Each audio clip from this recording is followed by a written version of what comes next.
सारी दुनिया में विचारशील लोगों को यह प्रश्न निरंतर उठता रहा है कि जीवन का अर्थ क्या है, और प्रश्न का कोई उत्तर भी मिलता नहीं, क्योंकि जीवन में जो भी अर्थ है वो हृदय से आता है, बुद्धि से नहीं। और हृदय स्वप्न की भाषा समझता है, गणित की भाषा नहीं। हृदय काव्य को समझता है, प्रेम को समझता है, सौंदर्य को समझता है।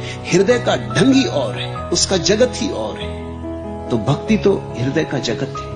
अगर भक्त से पूछोगे तो बात कुछ और है। भक्त कहेगा राहें नहीं क्षितिज धुंधलाया है, जितने भी थे लक्ष्य व्यर्थ हो गए सभी, शब्दों का क्या दोष अर्थ खो गए सभी, सपने शायद घर पहुंचा देते हमको सत्यों ने भटकाया है। सपने शायद घर पहुंचा देते हमको सत्यों ने भटकाया है। सिद्धांत, तर्क, गणित, अगर भक्त से पूछोगे तो वो कहेगा इन्हीं ने भटका दिया आदमी को।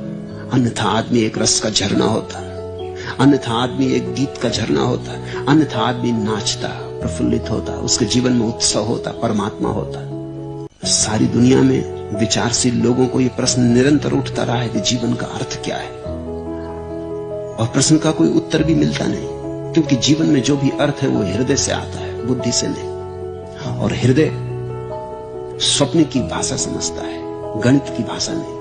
हृदय काव्य को समझता है, प्रेम को समझता है, सौंदर्य को समझता है। हृदय का ढंग ही और है, उसका जगत ही और है। तो भक्ति तो हृदय का जगत है।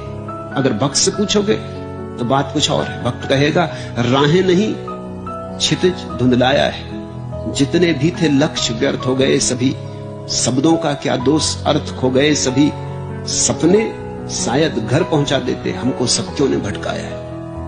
सपने शायद घर पहुंचा देते हमको सत्यों ने भटकाया है। सिद्धांत, तर्क, गणित, अगर भक्त से पूछोगे तो वो कहेगा इन्हीं ने भटका दिया आदमी को।